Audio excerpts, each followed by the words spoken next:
What's up, guys? Welcome back to the channel. So we're taking a look at Monster Hunter Wilds here on the Legion Go. Now, I covered this in the multi-device video at launch, but I didn't cover it separately because it had been crashing a lot on the official driver. But I've since downloaded the brand new, or sideloaded the brand new AMD driver 25.3.1. I've got a guide up for that. I'll put a link in the description if you want to try that out. But it has brought with it AMD's Fluid Motion Frames 2.1, which is working pretty well in other games and keeping me from crashing in Monster Hunter Wilds. Now, we'll take a look at the settings here, and of course, this game still does not look great on these devices. You still have to run them pretty low, and there's still a ton of performance issues. And we do need to run 800p and still use FSR and frame generation. I think everybody kind of knows the story with this game by now, but at least it hasn't crashed on me one time since putting this driver on here. I'm able to go with my low preset. We're going to use frame gen, even though we'll take a quick look with that off. I'm going to use balanced on my FSR. You could use quality to performance, whatever you want, and then medium on my textures. It doesn't help a ton, but I was crashing really badly with all of those same settings before on the older driver, and now with this side-loaded driver, it's much better, at least for not crashing. It's going to look how it's going to look on here, but ultimately I think a lot of people, if this was your only way to play it, would deal with it. Now, it sucks that even though frame generation isn't necessarily made for lower frame rates under 60 FPS, we do use it a lot on these devices, but the devs really leaned on it here and saying that you really need to enable it just to get 60 FPS at 1080p in this game in a lot of higher end systems. So pretty crazy how the performance is in this game. Now, if we turn off frame generation here, things are going to come down under 30 FPS for the most part, and they get pretty bad out in the open world areas and stuff like that. And honestly, even though I wouldn't always be a fan of frame generation at the lower frames like this, you kind of have to do it in this game, at least for now, to smooth out all the issues. I mean, they really did lean on frame generation and upscaling and stuff in this game like tremendously.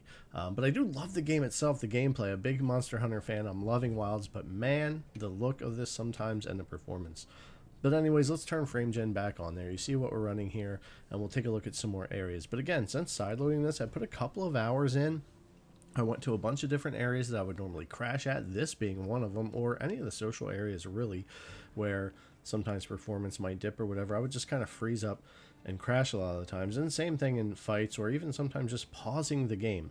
But with this sideloaded driver, fortunately, even though performance still is what it is and the game looks how it looks, it runs pretty well, it's playable, and at least it's not crashing, which I think was the big deal for a lot of people. I'm still running 6 gigs of VRAM here, which I think also works out pretty well, and the medium textures aren't crashing me anymore. So even though they're not much better than low, and they certainly need to update things, I think it helps a little bit and works out a little bit better here for it. So yeah, this was definitely not something I could do at launch, or at least with the official Lenovo drivers. And on my Ally X, I'm still getting some crashing on the official ASUS drivers there, so I haven't done another video for that, but I might have to mess with that some more, or maybe sideload this on one of the Allies and try it there.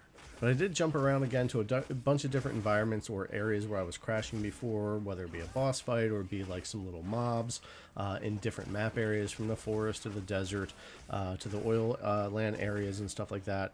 And yeah, everything was fine. Very surprised, no crashes yet for this. So hopefully that will be your experience if you do decide to sideload this driver and give it a shot on the Legion Go. I typically don't like to do the sideloaded driver stuff. I prefer to use official drivers for all the devices, and I prefer to test games that way. But when we run into so many issues with crashes sometimes, or getting features like Fluid Motion Frames 2.1, I will do it, make a guide, and get into it. Again, I'll have a description in there, or a link in the description if you want to go check that out. But yeah, Monster Hunter Wilds here, at least much more playable for me on the Legion Go than it was previously at launch, and I'll take it. Again, it doesn't look the best. It's not the greatest having to use frame gen the way that we have to in this game, but at least with this driver, I think it is a playable experience for a lot of people that would be looking to be able to play this on their Legion Go. But anyways, guys, as always, thanks a lot for coming to check out the video. I really appreciate it, and I'll see you in the next one.